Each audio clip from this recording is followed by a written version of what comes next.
Greetings, KIN754. My name is Matthew Henninger, and today we're going to get a little meta with this webinar and talk about digital presentations, namely their recent rise to popularity in academics, the one particular factor that I believe causes them to be so poorly executed so often, and what can be done to improve them.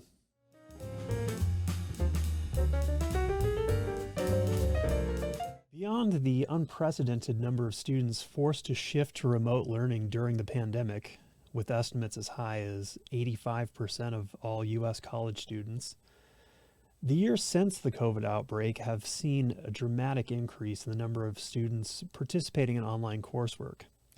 This in turn has led to presentations like this becoming more commonplace, either as a means of student engagement or as a replacement for similar in-class oral presentations.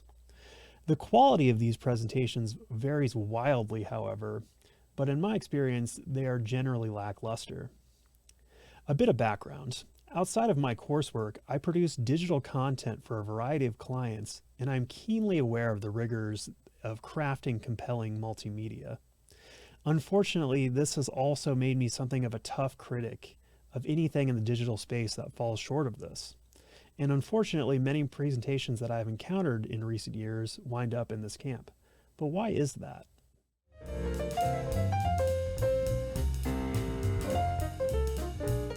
In my experience, it has been the clunky integration of presentation software, namely PowerPoint, that has been the culprit for the majority of the poor presentations I've encountered in my post-COVID academic life. Effective use of this software is often treated as an afterthought in most undergraduate programs, and in the age of the increasingly prevalent online presentation, the poor grasp of the fundamental elements of this technology are oftentimes on full display. And while previously this could potentially be overcome to a certain degree by a thoughtful or dynamic presentation in person, in an online presentation this becomes a nigh impossibility. This led me to question, is there a specific reason why software like PowerPoint remains the go-to? Has it been empirically proven that is the superior method for this type of presentation? Is it tied to better engagement or information retention, or is it just a relic from a different era?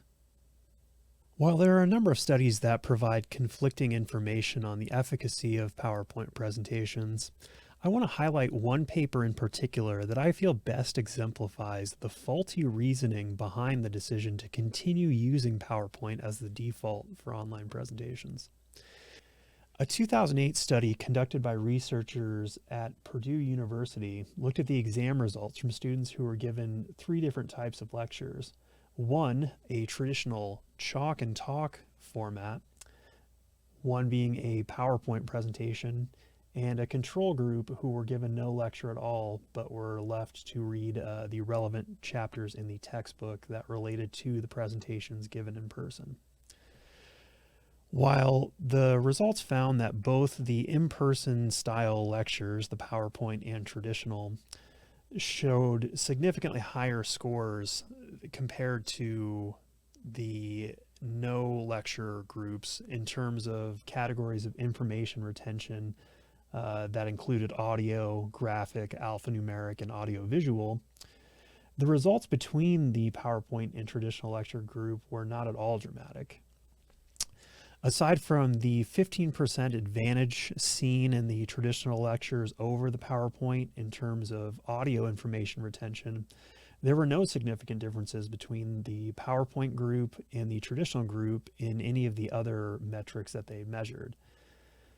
And indeed, there was a 3% worse mean score overall for the PowerPoint group as compared to the traditional lecture group, though this fell outside of the realm of statistical significance.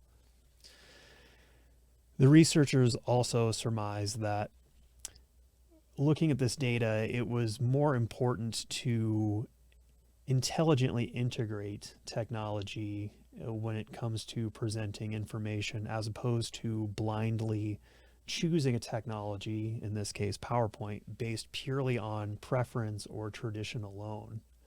While this study is far from the final word on the matter, its results point to the conclusion that perhaps there needs to be more critical reevaluation in terms of the efficacy of this type of software as a presentation tool.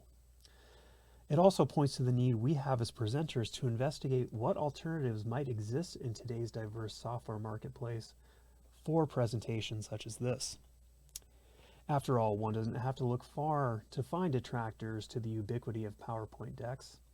And indeed, you, the viewer, don't have to look at all, as this, and all of my other post-COVID presentations for that matter, have been produced deliberately without the use of PowerPoint as a means of highlighting its limits as a creative tool, as well as shining a light on other creative avenues that are available for these types of presentations.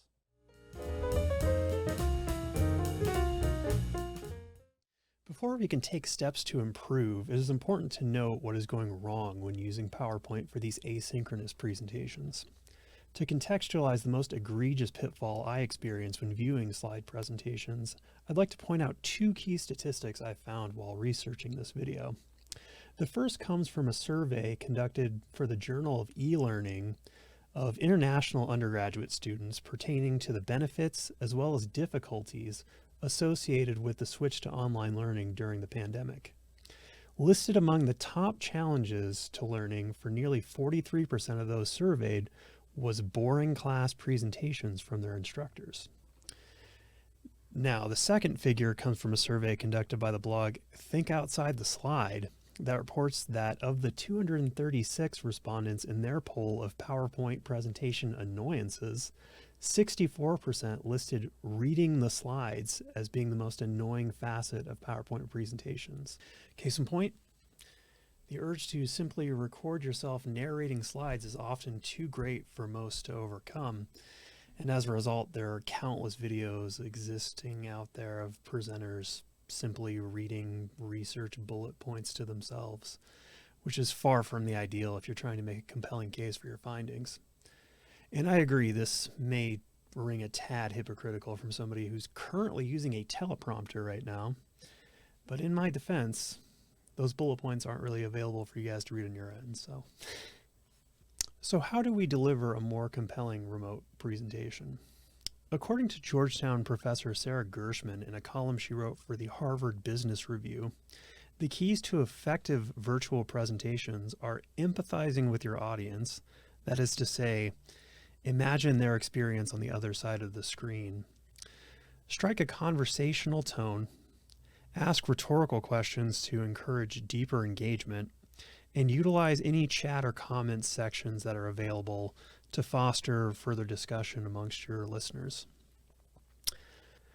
I would personally recommend acknowledging the fact that virtual presenting is a different animal from a live speech, as well as taking the time to decouple the visual and text elements, or slides if you are sticking with the slideshow route, from the narrative ones, and combine them appropriately in a separate step.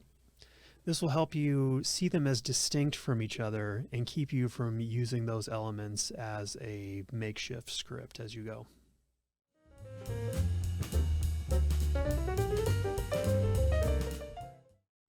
Now, it's fair to say that choosing to dissect the shortcomings of virtual presentations is an odd choice for this webinar.